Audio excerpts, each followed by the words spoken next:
Subscribe to our channel, hit the bell icon, like, share, and comment on the video. Madanpur गांव में गिरधारी अपनी बीवी लता और पिता के साथ रहता था।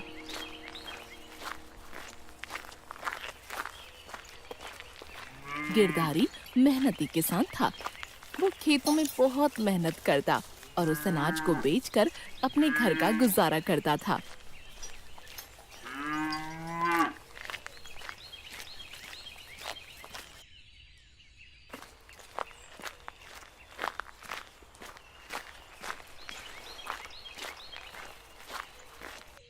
अरे लता, जरा एक गिलास पानी तो देना।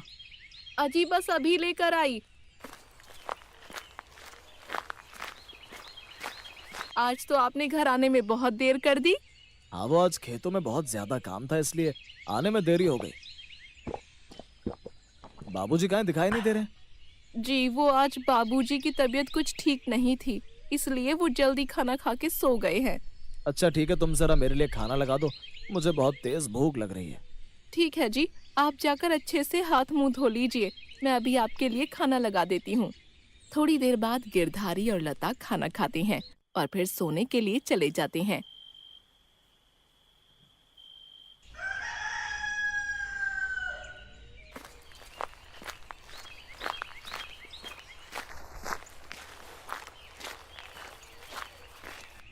अगले दिन गिरधारी खेतों में खेती कर रहा होता है कि तभी उसके पास शहर से एक सेठ आता है। क्या आपका नाम गिरधारी है?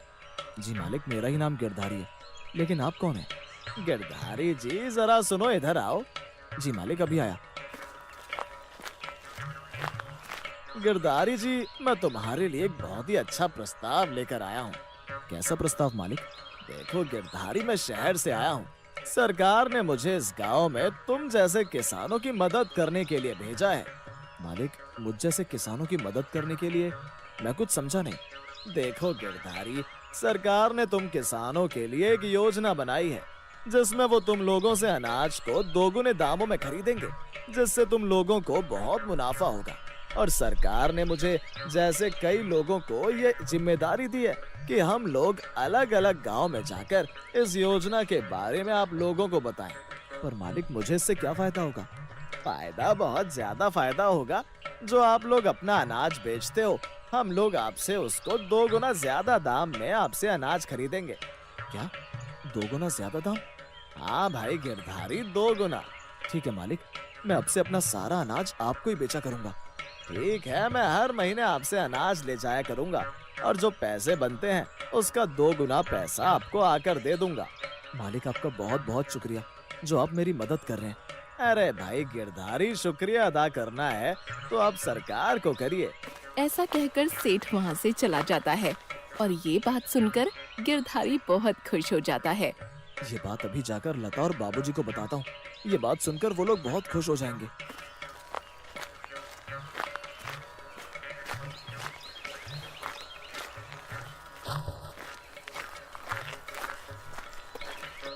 अरे बाबूजी, बाबूजी कहाँ हैं आप?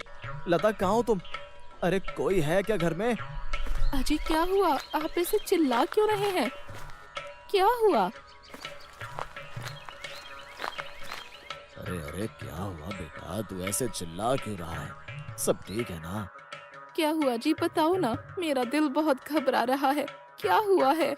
अरे बाबूजी, अरे लता, घबराने की कोई बात नहीं है, बल्कि इतनी अच्छी खबर है कि जिसे सुनकर आप दोनों भी मेरी तरह खुशी से नाचने लगेंगे। अरे तो बेटा बता, क्या हुआ? हमें भी बता, ऐसी कौन सी बात है जिससे हम लोग भी खुश हो जाएंगे?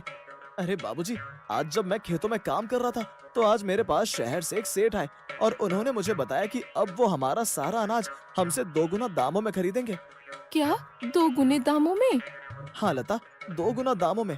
हाँ बेटा, आज ये बात मुझे राजन ने भी बताई थी कि हमारे गांव में कोई शहरी सेठ आए हैं और वो हमें हमारे अनाज के 2 गुना दाम देंगे। चलो भगवान का शुक्र है, अब हमारी सारी परेशानी खत्म हो जाएगी। जी बाबूजी, आप सही कह रहे हैं। बाबूजी, मैं कल से और ज्यादा खेती करूंगा, जिससे अनाज और ज्यादा हो और जिससे हमें उसकी 2 गुना कीमत मिले।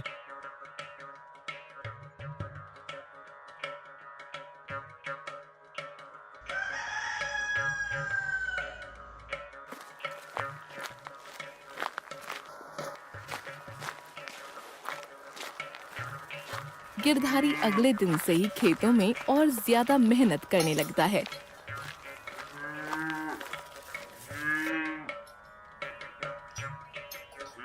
शाम को गिरधारी खेत से अपने घर जा रहा होता है कि तभी उसे रास्ते में राजन मिलता है। और गिरधारी, क्या हाल है? भाई ठीक है, तुम बताओ। और खेतों में अब की बार अनाज की फसल कैसी हो रही है? हाँ भाई, सही चल रही है। और तुम बताओ। यार वैसे सरकार ने हमारे लिए ये बहुत अच्छा किया है कि वो हमें हमारे अनाजों का दाम दोगुना देंगे। हाँ यार, तू सही कह रहा है। हमारी जो भी परेशानी होगी अब वो खत्म हो जाएगी। चल अब घर चलते हैं, हमारे घर वाले हमारा इंतजार कर रहे होंगे।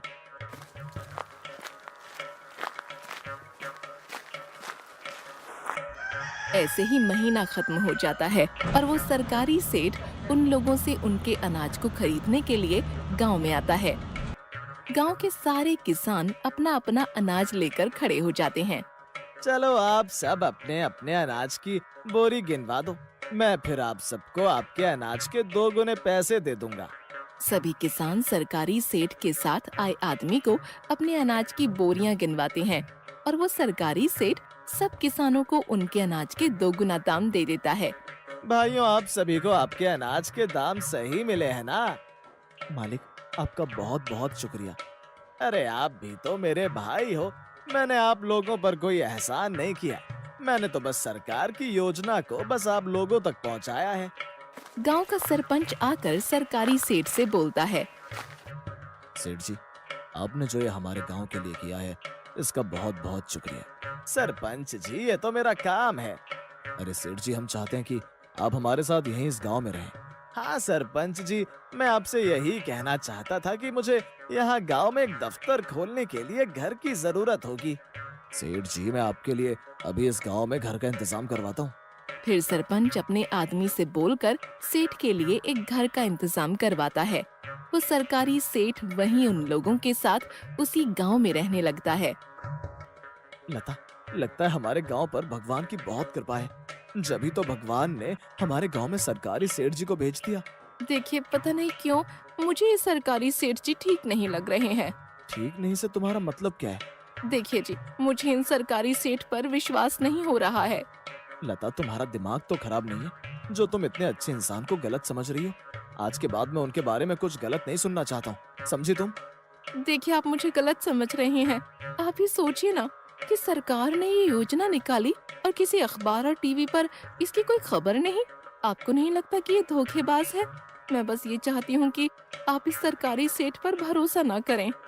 ये सुनकर गिरधारी गुस्से में उठकर वहाँ से बाहर चला जाता है। ऐसे ही एक महीना बीत जाता है और फिर गांव के सभी किसान उस सरकारी सेठ के दफ्तर के बाहर अपने अपने अनाज को लेकर पहुंच जाते हैं।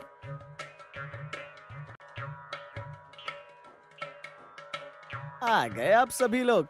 लगता है आप लोग बहुत मेहनत कर रहे हैं, इसलिए तो अब की बार आप लोगों के अनाज की बोरी पिछली बार से ज्यादा है। हाँ मालिक, इस बार हम लोगों ने बहुत ज्यादा मेहनत की है, जिससे हमें हमारी मेहनत के पैसे ज्यादा मिले। हाँ जी, आप लोगों को आपकी मेहनत के पैसे जरूर मिलेंगे। वो सरकारी सेठ का आदमी सबके अनाज की बोरियों को गिनता है और फिर सरकारी सेठ सबको उनके अनाज की बोरियों के हिसाब से पैसे दे देता है। सभी गांव वाले पैसे लेकर खुश हो जाते हैं और अपने अपने घर चले जाते हैं कि तभी उस सरकारी सेठ का आदमी पीछे से उस सेठ से बोलता है। अरे यार बिरजू, कौन बिरजू? मैं किसी बिरजू को नहीं जानता। अबे ओए, पीछे मुड़कर तो देख। अबे यार, तूने तो मुझे डरा ही दिया। हाँ बोल, क्या हुआ है? और तुझसे कितनी बार बोला है कि मुझे बिरजू मत बोला कर। तुझे पता है ना कि इस नाम से पुलिस ने मेरे नाम पर वारंट निकाला हुआ है। अरे हाँ हाँ, मुझे पता है। मैं तो बस ये बोल रहा हूँ कि जो हमारे पास पैसे थे वो खत्म होने वाले हैं, और तू कब तक इन मूर्ख लोगों को अनाज के 2 गुने दाम देकर अपना नुकसान करवाएगा? तो बस अब देखता जा, जितना मेरा नुकसान हुआ है, देखियो मैं इन लोगों से उसका 10 गुना वसूल करूंगा। सरकारी सेठ कोई सरकार की तरफ से नहीं आया था। इसका नाम बिरजू है और ये एक बहुत बड़ा ठग है जो हर गांव में जाकर वहां के सीधे साधे किसानों को ठगता है। पिताजी, मैं सोच रहा हूँ कि इस बार ज्यादा खेती करने के लिए मैं सेठ धनीराम से कुछ उधार पैसे ले लूं। जब हमें अनाज का 2 गुना पैसा मिलेगा तब मैं धनीराम को उसके पैसे वापस दे दूंगा। देखिए, आप ज्यादा लालच मत कीजिए। हमें जितना मिल रहा है हम उसमें ही बहुत खुश हैं। और वैसे भी आपको पता है कि सेठ धनीराम बिना गिरवी रखे किसी को भी पैसे नहीं देता। और हमारे पास तो गिरवी रखने के लिए कुछ भी नहीं है जो हम धनीराम सेठ को देंगे। अरे मैं सोच रहा हूँ कि क्यों ना मैं धनीराम सेठ के पास अपने खेत गिरवी रख दूं। बेटा तू ऐसा मत कर, हमारे पास खेतों के अलावा और कुछ साधन नहीं है कमाने का। तू इतना लालच मत कर, जितना हमें मिल रहा है हमें उसी में खुश रहना चाहिए। पिताजी, जब भगवान हमें पैसे कमाने का मौका दे रहे हैं तो मैं इसे कैसे अपने हाथ से जाने दूं। आप भी सोचिए, जब हमें ज्यादा पैसे मिलेंगे तो हम अपने इस घर की मरम्मत करवा लेंगे और फिर लता, तुम भी घर के खर्चे अच्छे से पूरे कर सकोगी। देखिए, मैं अब भी कह रही हूँ कि मुझे ये सरकारी सेठ कुछ ठीक नहीं लग रहा है। कहीं आप उसके दिए हुए लालच के चक्कर में कोई बड़ी मुसीबत मोल मत ले लेना, जिसका खामियाजा हम सभी को भुगतना पड़े। बेटा बहुत सही कह रही है, तू इतना लालच मत कर। मैं जो कर रहा हूँ मुझे करने दो। जब मेरे पास बहुत सारे पैसे आ जाएंगे तभी तुम लोगों को उन सरकारी सेठ पर विश्वास होगा। ऐसा बोलकर गिरधारी गुस्से में उठकर वहाँ से चला जाता है।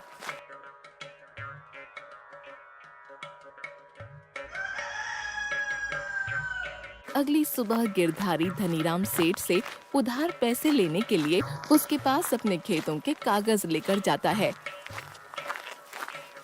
सेठ जी, मुझे 1 महीने के लिए कुछ पैसों की जरूरत है। हाँ भाई, तने तो पता है कि मैं बिना गिरवी रखे किसी को पैसे ना दूं। सेठ जी, मुझे पता है कि आप बिना गिरवी रखे किसी को पैसे नहीं देते। ये लो मेरे खेतों के कागज। ठीक है, लाख कागज दे मुझे।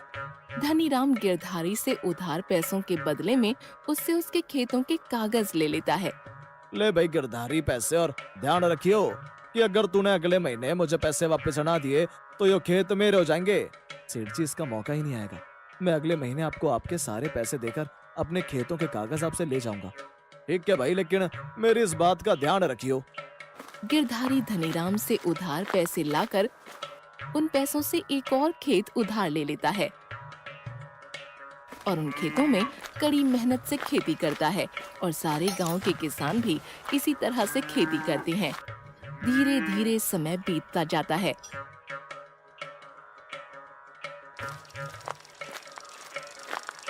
और सारे किसान अपने अपने अनाज की बोरियों को लेकर उस सरकारी सेठ के दफ्तर के आगे आकर खड़े हो जाते हैं।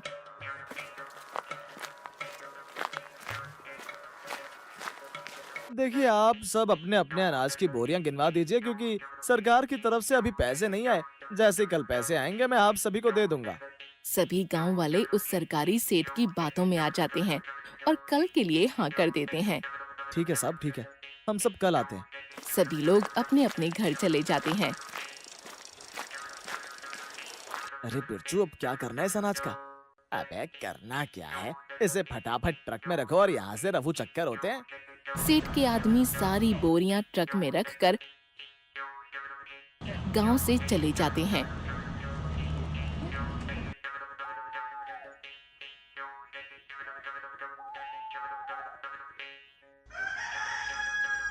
और अगले दिन सभी गांव वाले सरकारी सेठ के दफ्तर के बाहर आकर देखते हैं कि उस दफ्तर पर ताला लगा हुआ है।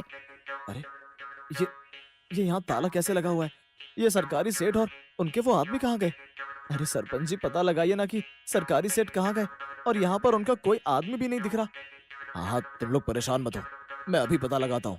सरपंच अपने आदमी से बोलकर दफ्तर के दरवाजे पर लगे ताले को तुड़वाता है और फिर सरपंच और उसके आदमी उस कमरे में जाकर देखते हैं तो हैरान हो जाते हैं।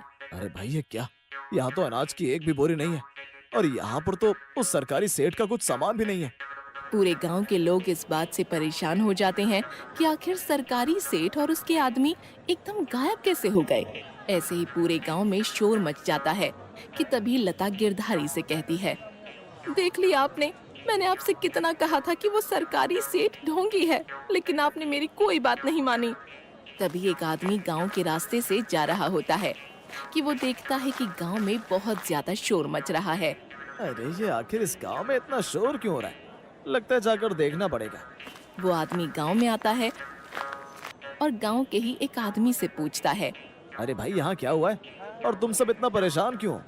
अरे भाई, वो सरकार की तरफ से यहाँ एक सरकारी सेठ आए थे। कल ही हम सबने अपने अपने अनाज दिए और फिर उन्होंने कहा कि कल आकर अपने पैसे ले जाना, लेकिन जब हम लोग अभी आए तो यहाँ देखा कि दफ्तर में ताला लगा हुआ है, और जब दफ्तर के अंदर जाकर देखा तो यहाँ ना कोई आदमी है और न ही हमारे अनाज की बोरियां। गांव के आदमी से ये बात सुनकर वो आदमी बहुत जोर जोर से हंसने लगता है। अरे तुम पागल हो क्या? मैं तुम्हें हमारी तकलीफ के बारे में बता रहा हूँ और तुम हमारा मजाक उड़ा रहे हो। अरे भाई, मैं तुम लोगों का मजाक नहीं उड़ा रहा, बल्कि इसलिए हंस रहा हूँ कि वो ठग आप लोगों को भी ठग गया। उस आदमी की बात सुनकर गिरधारी बोलता है। कौन सा ठग? तुम किसकी बात कर रहे हो? वो तो सरकारी सेठ है जो हमारी मदद करने आए थे। हाँ हाँ हाँ, हाँ भाई, तुम लोग कितने सीधे हो। तुम लोग अभी तक उस इंसान को नहीं पहचान पाए। वो कोई सरकारी सेठ नहीं है, बल्कि एक नामी ठग है। वो अलग अलग गांव में जाकर वहाँ के बेचारे सीधे साधे किसानों को ठगता है। उस आदमी की ये बात सुनकर गांव के सभी किसान बहुत ज्यादा परेशान हो जाते हैं। तुम उस सरकारी सेठ को कैसे जानते हो? क्योंकि कुछ महीने पहले वो ठग हमारे गांव में भी आया था और उसने तुम जैसे सीधे सीधे किसानों को ठगकर रफू चक्कर हो गया। वो नाम बदलकर अलग अलग गांव में जाता है। ये सुनकर गांव के सभी किसान रोने लगते हैं, क्योंकि उन सभी लोगों ने अपनी सारी जमा पूंजी अनाज की खेती करने में लगा दी थी। हाय, अब हम क्या करेंगे? हमारा तो सब कुछ उजड़ गया। मेरे पास तो कुछ भी नहीं बचा। मैंने अपना सब कुछ गिरवी रख दिया। मैंने तुझसे कहा था कि तू इतना लालच मत कर। आज जो भी हमारे हाथों से गया है वो सब तेरे लालच की वजह से हुआ। बहू ने और मैंने तुझे कितना समझाया था, लेकिन तूने हमारी कोई बात नहीं मानी। अब तो हमारे पास जो खेत थे वो भी अब हमारे हाथों से चले गए। पिताजी और लता, मुझे माफ कर दीजिए, मुझे माफ कर दीजिए। मैं अब कभी भी लालच नहीं करूंगा। Thank you for watching. Subscribe to our channel, hit the bell icon, like, share, and comment on the video.